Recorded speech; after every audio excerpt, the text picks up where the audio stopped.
এই গরমে এসর না খালি হয়, গরম কাটবে কিসি। তো এইরাম কাঁঠালের এসর খাতে কিন্তু সেইরাম ভালো লাগে। এরে বলে কুয়াকাড়া কাঁঠালের এসর। তো প্রথমে হাঁড়িতে পানি দিয়ে নিয়েছি লবণ আর হলুদ। এইদিকে কাঁঠাল ভালো করে বেছে খুঁটে নিয়েছি। এই আটি মাটি কিন্তু সব বাছতে হয়, গুছিয়ে নিয়ে ধুয়ে নিচ্ছি। এরপরে টক বক করে যেই পানিটা ফুটে উঠবে ওর মধ্যে দিয়ে দেব এসর ঢেলে দিয়ে ভালো করে নাড়াচাড়া করে নেব। এইবার দিয়ে দেব উপর থেকে ঝালের গুঁড়ো আর শস্য। এবার বেশ খানিকক্ষণ ধরে এটা ভালো করে সিদ্ধ করে নিতে হবে।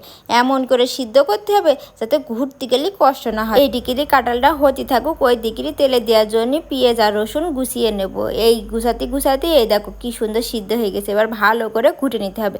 এই ঘুটার পরে খাবলাখানিক সয়াবিন তেল দিয়ে ওর মধ্যে দুটো ডাল, একটু এলাচ, একটুখানি পেঁয়াজ আর একটুখানি রসুন দিয়ে ভালো করে ভেজে নিয়ে তুলে নিতে হবে। এবার এইটা ভালো করে বেটে নিতে হবে। এই মশলাটা দিলি এসরের বাসনা যে কি ফাইন করবে 4 গ্রামের লোক টের পাবে।